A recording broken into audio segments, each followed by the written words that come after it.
La cirugía arranca con una sutura de tracción corneal. Este punto va a ser clave, se hace con Vicryl 7.0 y nos va a permitir mayor movilidad del ojo a la hora de que queramos manipularlo. Fíjense que acá yo tracciono el ojo y empiezo a abordar mi conjuntiva supratemporal. Algo muy importante es que debemos buscar ese plano entre la conjuntiva y la tenon y la esclera. Disecar el espacio por debajo de la tenon hacia la esclera. Y una vez logramos el espacio, cortamos, hacemos nuestro corte radial. A mí personalmente me gusta hacer un corte amplio para trabajar cómodo y voy creando de nuevo, como les comentaba, ese bolsillo por debajo de la tenon y la esclera para poder meter, ese va a ser el espacio donde voy a ubicar mi válvula AMET.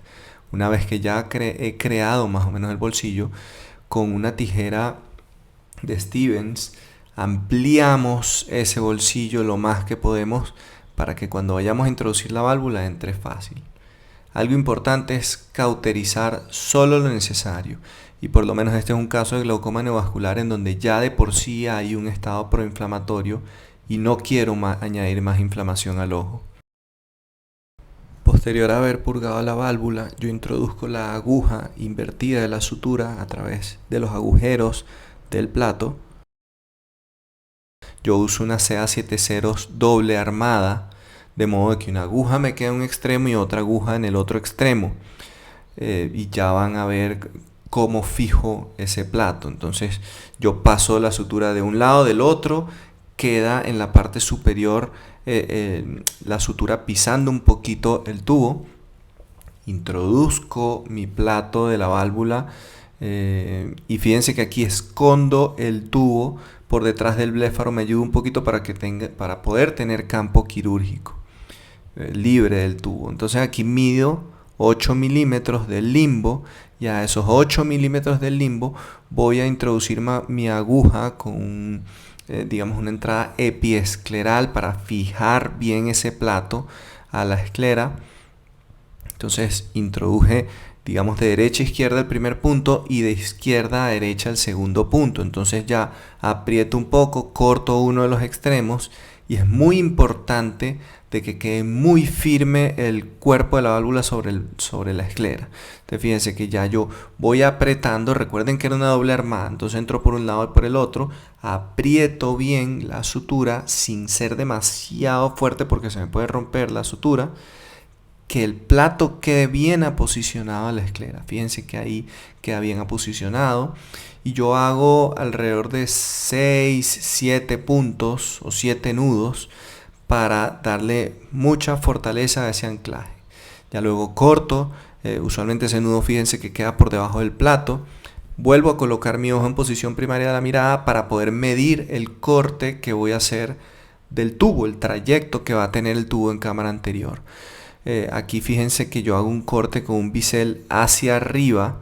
Me gusta que quede bien biselado el tubo, de modo que cuando lo vaya a introducir a través del túnel escleral entre muy fácilmente. Ya yo hice mi corte, vuelvo y repito, a mí me gusta que me quede también un poquito largo por si más adelante hago una faco, puedo cortar ese tubo con el bisel hacia abajo e introducir el tubo en el sulcus.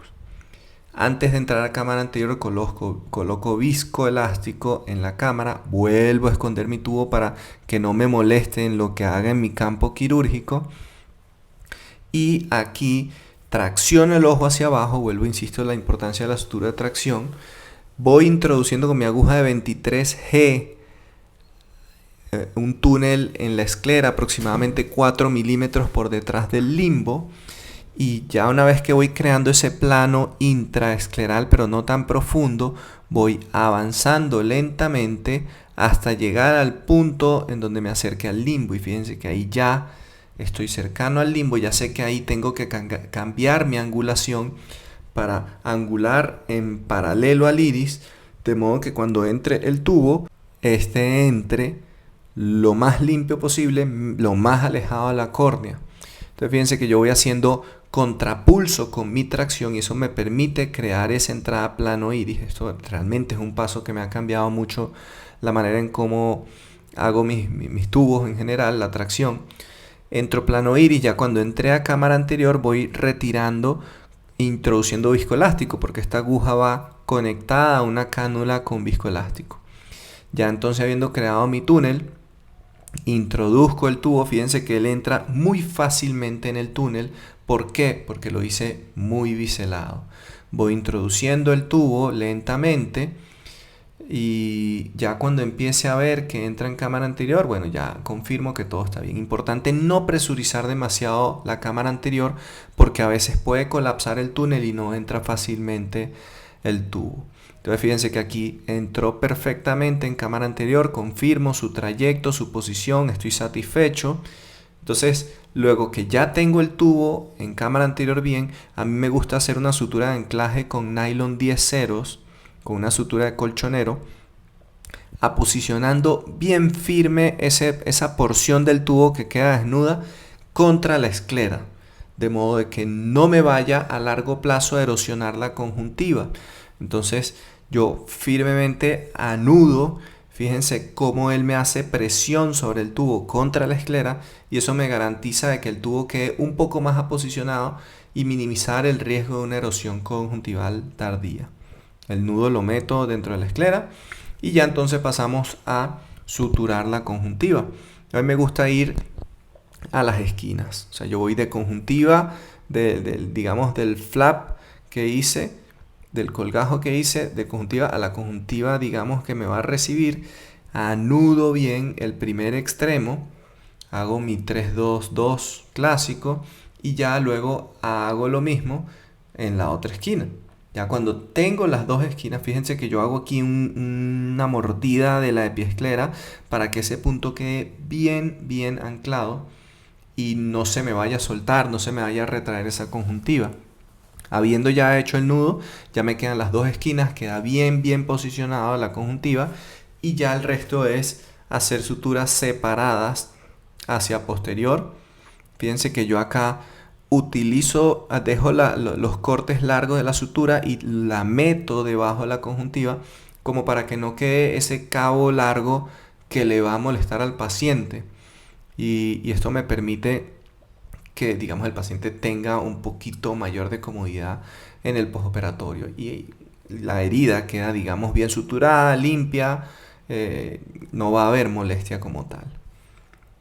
Aquí vuelvo y repito, mi 3-2-2 clásico, y lo mismo hago en el otro extremo. Hago 3 puntos de cada lado, eso dependerá de la herida que tan amplia nos haya quedado, pero en este caso con 3 y 3 cierra muy bien. Queda bien planchada la conjuntiva sobre el plato de la válvula, y ya este remanente o este excedente de conjuntiva lo corto también, no solo para que no quede una porción colgante sobre la córnea, sino para que también desde un punto de vista estético se vea lo mejor posible la cirugía. Hago una nueva paracentesis, porque recordemos que tenemos viscoelástico en la cámara anterior, y aquí, bueno, introduzco mi irrigación, mi aspiración con bimanuales. Aspiro bien ese viscoelástico que está en la cámara anterior, y algo muy importante, este es un glaucoma neovascular que tenemos que evitar descompresiones bruscas. Entonces, con la irrigación dentro del ojo, yo coloco aire en la cámara anterior y ahí sí salgo con la irrigación, y así me evito esa descompresión. Fíjense que a pesar de todo hay un leve sangrado por esos vasos de la rubeosis, pero finalmente nada al otro mundo. Confirmo, hidrato mis paracentesis, todo está bien y finalizamos nuestra cirugía.